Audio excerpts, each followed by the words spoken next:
और सामाजिक समरसता में जमीन आसमान का फर्क है।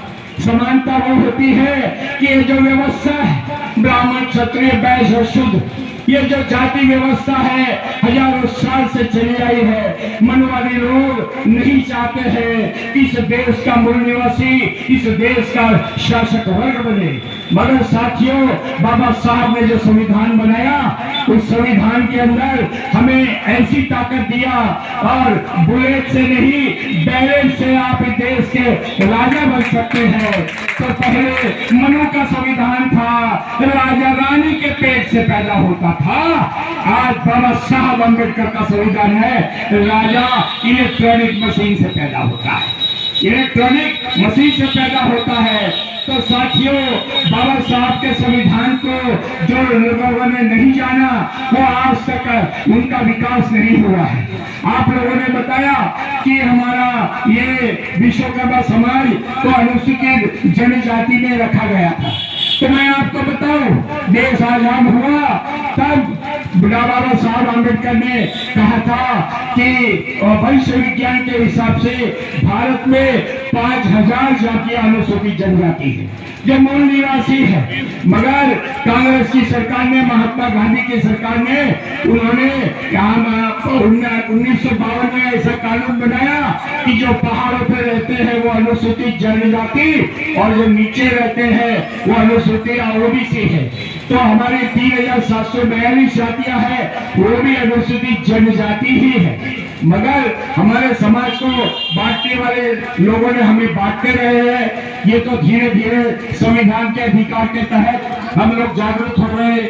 मगर 75 साल की आजादी में तमाम राजनीतिक पार्टियों ने, राजनेताओं ने, चाहे किसी भी जाति का हो, किसी भी धर्म का नेता हो, उन्होंने सामाजिक न्याय के नाम पर सिर्फ अपने सबके परिवार, अपने समाज का भला नहीं किया, सिर्फ नेताओं का भला हुआ है।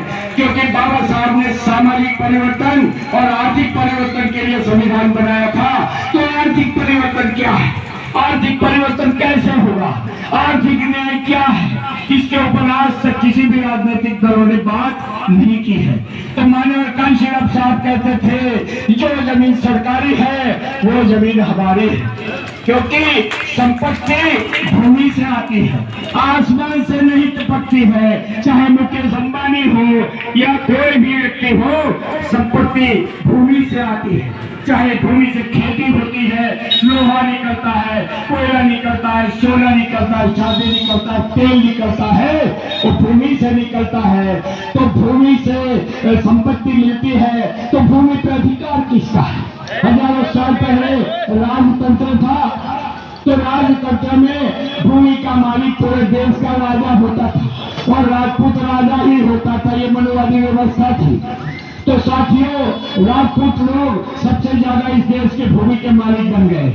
उसके बाद में जब मुगल आए तो मुगल इस देश के मालिक बन गए और इस देश की भूमि का लगान लेते थे। उसके बाद अंग्रेज आए तो अंग्रेज इस देश की भूमि के मालिक बन गए और वो लगान लेने लगे।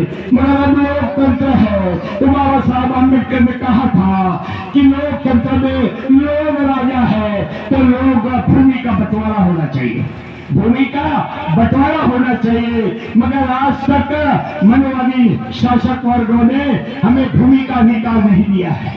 इस देश की 60% भूमि सिर्फ मुट्ठी भर समाज के लोगों के पास में है, जो लोग भूमि के मालिक बन के बैठे हैं। और आज 40% भूमि सरकारी मालिकी की है।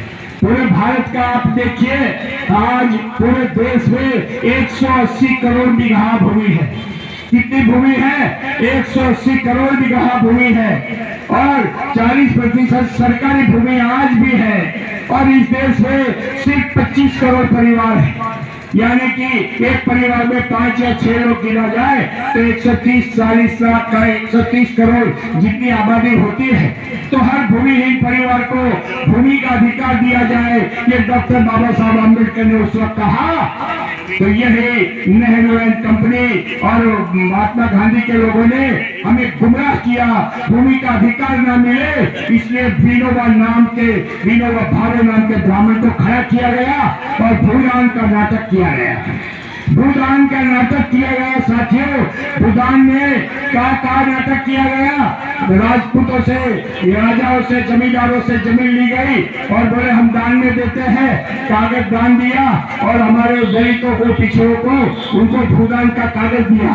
सिर्फ कागज का पट्टा मिला मगर भूमि का कब्जा नहीं मिला। तो ऐसे ही भूदान में जब कागज से बट्टे दिए गए तो उत्तर प्रदेश से जब पहली बार 1995 में बहन मायावती जी की सरकार, माननीय कांशीराम जी और मुलायम सिंह यादव जी ने जब मिलकर बनाई तो 4.5 महीने के शासन के अंदर बहन मायावती जी ने 17.5 लाख हेक्टेयर भूमि, कांशीराम साहब के कहने के हिसाब से 4.5 महीने के शासन में हर परिवार को 3 एकड़ भूमि, 17.5 लाख हेक्टेयर भूमि बांटी गई। तो साथियों, भूमि होती है, भूमि से संपत्ति आती है। आप लोगों के पास यहाँ पे मैं देखता हूँ तो कोई भूमि नहीं है। हमने यहाँ पर 2014 में जब लोकसभा चुनाव में अपने कैंडिडेट खड़े किए तो हमने भूमि का अधिकार दिया, भूमि के अधिकार की बात किया कि हम हर परिवार को 3 बीघा भूमि देंगे। तो तमाम राजनीतिक पार्टियों ने विरोध करने लगे, इलेक्शन कमीशन को कहने लगे कि ये 3 बीघा भूमि कहाँ से देंगे। तो हमें जवाब देना पड़ा। इलेक्शन कमीशन को कहा कि साहब देश में पर्याप्त भूमि है, आपके पास अगर लैपटॉप है तो निकालिए और उसमें wasteland in India, wasteland in Bihar, हर स्टेट पे कितनी भूमि है। ये भूमि अगर वेस्ट पड़ी है तो देने में क्या ऐतराज है? कोई भी बजट बनाना पड़ता है, कोई भी अगर कैश देते हैं, मगर भूमि देने में कौन सा बजट है? 550 जिले हैं, हर जिले के कलेक्टर को आदेश किया जाए कि वे भूमि का अधिकार बांटे। तो यही अधिकार, आर्थिक अधिकार आप लोगों का है, ये संविधान से मिला है। तो साथियों, बहुत हो चुकी जाति और धर्म की बात। अब हमें दो ही हिस्से में लड़ाई करनी है। एक संविधान संविधान के तरफदारी के लोग और एक संविधान विरोधी लोग। संविधान विरोधियों को हमें फटकार देनी पड़ेगी और इस देश का शासक वर्ग बनना पड़ेगा, क्योंकि जो शासक होता है वो ही अपना विकास कर सकता है। और इतना ही कहते मैं मेरी वाणी को विश्राम दूंगा। उसके पहले कहूंगा, अब नहीं चलेगी राजनीतिक पार्टियों की बोली, अब नहीं चलेगी मनोवादी पार्टियों की बोली, अब नहीं चलेगी प्रशासन की गोली, अब नहीं चलेगी पूंजीपतियों की झोली, क्योंकि बन गई है विश्वकर्माओं की टोली। जय हिंद, जय भारत। बहुत बहुत धन्यवाद वकील साहब को। इसके बाद सभा की कार्रवाई